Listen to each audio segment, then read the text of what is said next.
हजरात गिरामी, मैं आपके बीच एक बात और जिम्मेदारी के साथ अर्ज करना चाहता हूं। ये कौन लोग हैं जो हमें एक दूसरे से कभी मजहब के नाम पर, कभी जात के नाम पर, कभी धर्म के नाम पर लड़वाते हैं, कभी हमसे जय श्री राम के नारे लगवाते हैं, कभी हमसे कलमा पढ़वाते हैं। ये कौन लोग हैं जो इस मुल्क के माहौल को खराब करते हैं? लेकिन मैं आपके बीच बताता चलूं दोस्तों, सरहद के उस पार मरे या इस पार मरे, मरता तो माँ का बेटा ही है।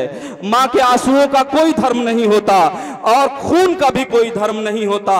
और मैं ये बात जिम्मेदारी के साथ कहना चाहता हूं कि खून का भी कोई धर्म नहीं होता और आतंकवाद का भी कोई मजहब और धर्म नहीं होता। दोस्तों, अगर हम नफरत की निगाह से देखेंगे, नफरत के चश्मे को लगाकर देखेंगे, तो हर शख्स हमें बुरा दिखाई देगा। वक्त है खुद को बदलने का, समाज को बदलने का, अपने नजरिए को बदलने का, एक ऐसे हिंदुस्तान को बनाने का जिसका सपना महात्मा गांधी ने देखा था, सुभाष चंद्र बोस ने देखा था, अशफाकुल्ला खान ने देखा था, चंद्रशेखर आजाद ने देखा था, पंडित जवाहरलाल नेहरू ने देखा था और हमारे कवि और शायरों ने देखा था।